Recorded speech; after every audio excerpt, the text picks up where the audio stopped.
Hello off-grid fans, and welcome to snowy Gisborne Forest.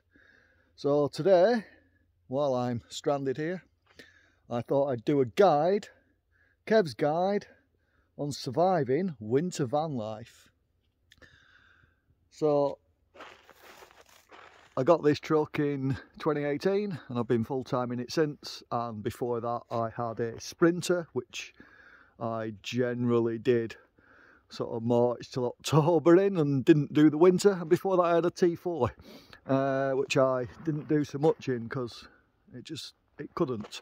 But anyway, I've done some winters, I've made some mistakes, I've made some costly mistakes, but I am going to give you my key bits of information on surviving winter van life.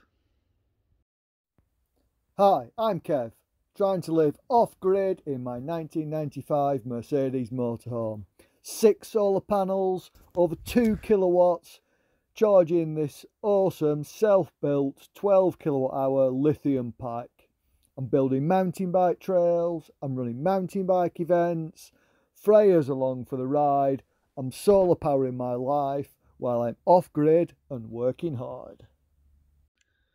So the first thing I'm going to talk about is power, and solar particularly. Now, I've done a video before on how bad is the solar winter. I'll probably not remember to link it up here, but maybe I will. And just showing how bad it is. And in that video, which was I did up at Graithwaite in April 21, and one of the things there on that day, I'd made 8 kilowatt hours for the day, and that year in December and January I'd made 8 kilowatt hours each month. So there isn't as much solar in winter. You've just got to accept that. And for most people that'll be DC to DC chargers and running the engine. I don't move so much. I've been here a month now, so I have a generator to top me up, despite, turn it round, but look, we're 2 o'clock in the afternoon and I've already lost my son. Now I know I'm not in the most ideal place in a forest with trees, but you know, that's how far the shadows are catching. So because the sun is low, if you can vertically mount some panels, and whereas this one is always mounted on the back, this one I've moved from the top here to the side to give me 2 south facing. And in November I was getting like 1 kilowatt a day from the setup, and now I'm getting like half a kilowatt a day. So you know, think about your power needs. For me, as I say, especially when I'm stopped, I have this 2.6 kilowatt Jenny, and I have a Victron inverter charger that will charge at 80 amps and a 30 amp standalone, again Victron charger, so I can charge at 110 amps. So a few hours with that on, and I'm every few days, and that does me. Anyway, let's go into the van.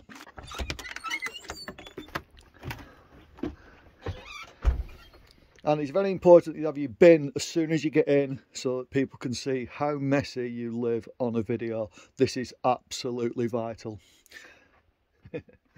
So in every van there will be you know, you're going to need heat. Most people concentrate on heat in winter, but you also need ventilation. There will be condensation spots in every van, and it's important for you to understand that, do what you can to reduce that by heat and ventilation inside, but also checking and drying where your condensation spots are. So I'm going to show you where some of the condensation spots are in this van and what I've done. Only I'll have to let Freya back in. Come on, I told you I wasn't going out for long.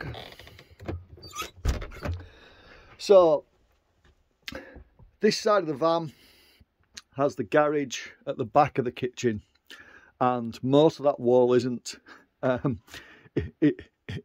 insulated to the garage. And then the garage is insulated to the outside, so that that back wall gets very very cold. So I've got me wood burner, and I had a beef onion and red pepper butty just before. So there's my onion peelings. They're vital to survive winter. You must leave your onion peelings out. So this back wall gets very cold. Now I have a wood burner, and like the other day I was trying to make a brew and it was too hot here because it's like 30 something degrees. So 32 degrees when I'm trying to make a brew over by the stove. 24 degrees over there. I did almost put the wood burner here, but I actually put it there more because that's where the space could be. But it actually does quite well at keeping this back wall nice and dry. But if you look here at these cupboards, I've taken the cupboard doors off, and that was because all these cups, tins, pans, everything here, when the doors were shut, would get cold, condensate, and then everything would be a little bit wet. If you didn't use things for a bit much, then you might have some mold or whatever growing on it.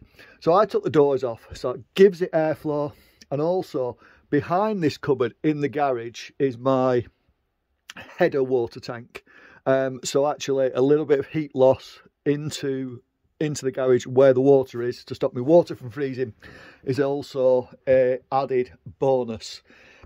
But I used to get condensation in these cupboards in winter quite badly, and now I don't get any, partly because of the wood burner and its incredibly dry heat, and partly because I have taken the cupboard doors off. It might seem extreme, but it works for me.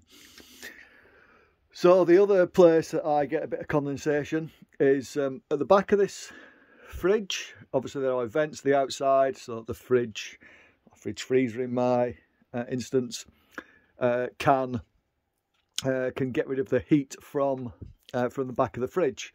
But that means that the back of the fridge is very cold, and then these cupboards at the side, which I have, you know, spare bedding, towels, jumpers, they get very cold at the back. Now, it's not a massive problem, but I still, about once a month in winter, and in winter I'm talking sort of 4 months, November, December, January, February, after that it doesn't really matter, then I will periodically pull out everything from each shelf and double check that there isn't a bit of condensation build up, because if you get a bit of condensation, as soon as you get a bit of condensation, you get a bit of mould. So those cupboards there, I just check them, and they're not a massive problem. They were a little bit at the start when I didn't check them every month, but checking them every month and just wiping a little bit is massively helpful. But for me in winter, especially when I'm, you know, off grid and working hard, is or even today when I've not been taking Freya out for a walk. What are you doing there? Why don't you go and sit on bed? Go on. Up. You need somewhere to dry. Now, a lot of people, what I see a lot of people is they will plumb in their diesel heater to a shower room and make the shower room a drying room. I've not done it. It does seem something that would work, but just remember, as well as heat, you need ventilation to get that out of there. What I do, because I've got the wood burner, and because I also do this in summer, and because I've got a decent height in the van, is I have permanently strung up washing lines all the way. In summer, I might put bigger stuff outside, but sort of underwear and socks I'll hang up inside with the vents open anyway, and you use that to dry. But you've got to, you know, you can't not dry stuff if you've been out walking a dog or whatever. You know, you can't not dry things. you've got to dry them. So think about that. Think about how you will dehumidify after drying, and the same for your regular washing. I mean, not everyone has a washing machine in the van. That also means that most people also in winter can use a dryer as well. But just think about it, consider it, be realistic. One of the things that I did do that didn't work, so I also have a gas blow heater I tend to use in the morning. That's one of the outlets. There's another outlet here, and then the floor is messy because I'm a messy bugger. But this is van life. This is real full-time living in a small space with a dog and running a business and everything. But this cupboard under here, I initially created with lots of holes. Can you see that little hole right there? Lots of holes. So that's plumbed into the, or it was plumbed into the heat. I've now unplumbed it, and it just comes out of that. See that white pipe?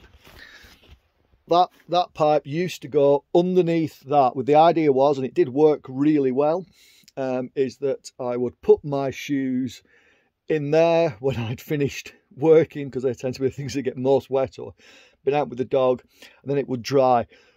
In winter, in spring it was all right, but in winter, where I don't use the wood burner, if I'm in an urban environment or whatever, I only use it when I'm out in rural places.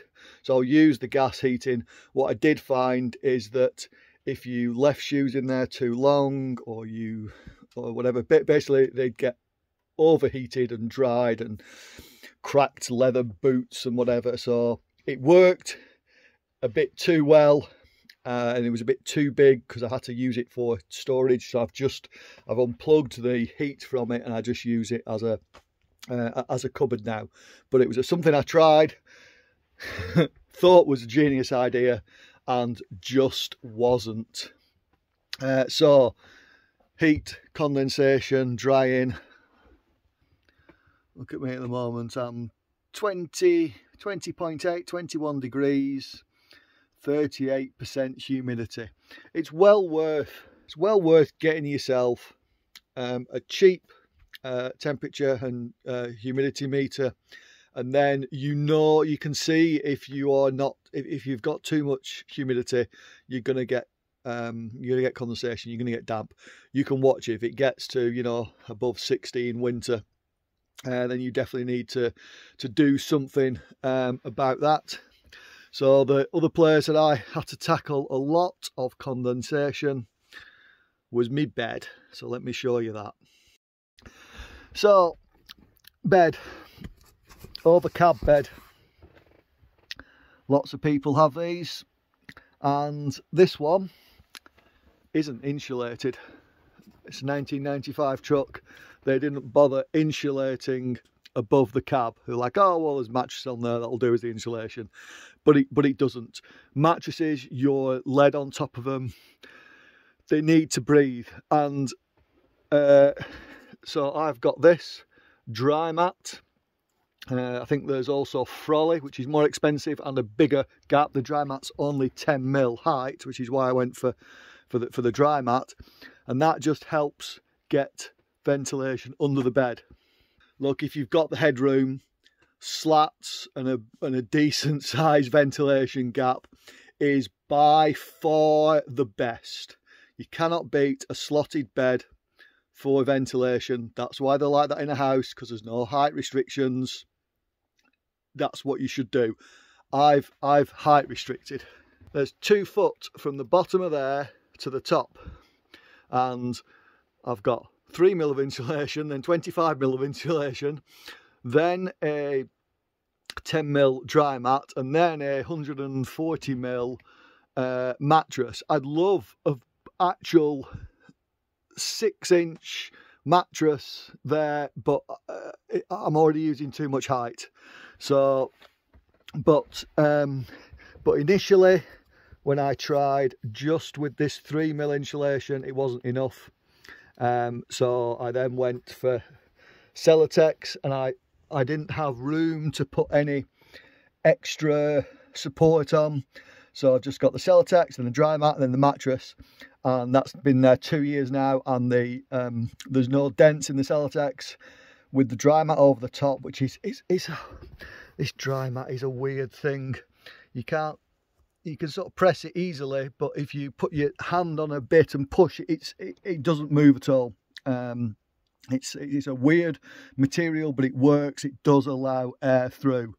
But then I was still getting damp down the side. So what I actually did is, when I got this mattress, it's slightly smaller than the things of 2.1 meters across, but then only a 1.9 meter mattress. So that gives a gap at each end. I did find the mattress would move, so at this end I have a little safe that I just prop as a spacer, and on this end I've been using the the packaging from my external aerials, but that just gives a gap here, and that just helps it float. Otherwise, when the mattress is right up against here and there's no airflow, and even though this is insulated, I found that the edge of the mattress was getting wet. So undersizing the mattress if you can, if you've got the space, or making sure there's airflow down the sides, obviously down the back as well. You can see can you see it? See the dry mat sticking out the back, and the extra insulation. So that's all there. I brought to use for this month here, and I keep forgetting to put it in. I do have a domestic electric blanket, and that is great, especially when I'm not using the wood burner to preheat the bed. I don't really have any bed preheating issues with the wood burner, because one of the things with the wood burner is it creates heat. When you stand up, you notice the very top of the van is much hotter. So even though it's far away from the bed over there, the heat tracks down, and actually the bed area gets really warm. Don't need to have the electric blanket on, and it also, that helps as well, keep the condensation down. So yeah, I mean, I'm not cupboards, again, there's no airflow. This cupboard has my t-shirts and underwear in. I do check it for condensation. I do get a little bit of condensation in this cupboard here, which is mainly Freya's stuff, but all the wires come in through the roof, and the wires tend to get extra cold. That's the wires from 2 kilowatts of solar. And I can occasionally get a little bit of condensation on the wires, so they've come through a gland in the roof, but obviously they're copper, very good for conducting heat or cold, and therefore it pulls down. So I do, I'm aware of that, and I manage that, and that's basically what my question is. Most people concentrate for surviving winter on what your heat source is, and that isn't the main thing. Your main thing is controlling condensation, being aware of condensation and aware of humidity, and controlling that. You know, open your skylights if you've got skylights, let some ventilation out, get yourself a humidity meter, and don't be just sort of, oh, I'm fine, I can manage with it. I can manage with it with a bit colder. Also think about your van. Occasionally the van needs a good blast of heat, good drying, get everything out. Check the back of your cupboards, especially the ones you don't use a lot. Look for those signs of condensation. You know, condensation has cost me a mattress in the previous time, because by the time I'd coats the condensation. It was just mouldy. I just had to chuck the mattress out and get a new one.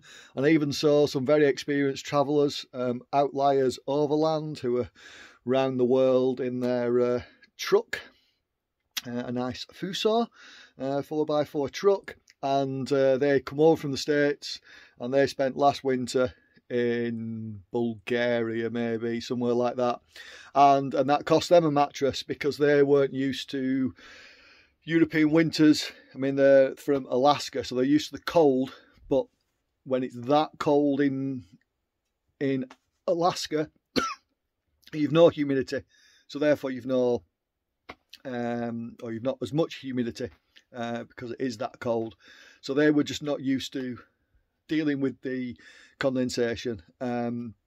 So think about it, and you too can survive winter van life and just have a t-shirt on in a van while it's -2 or something outside still. So anyway, hope that is interesting. As I say, I'm currently stranded here waiting for the ice to go so I can drive home for Christmas. I thought I'd do this video. Merry Christmas whenever it comes out.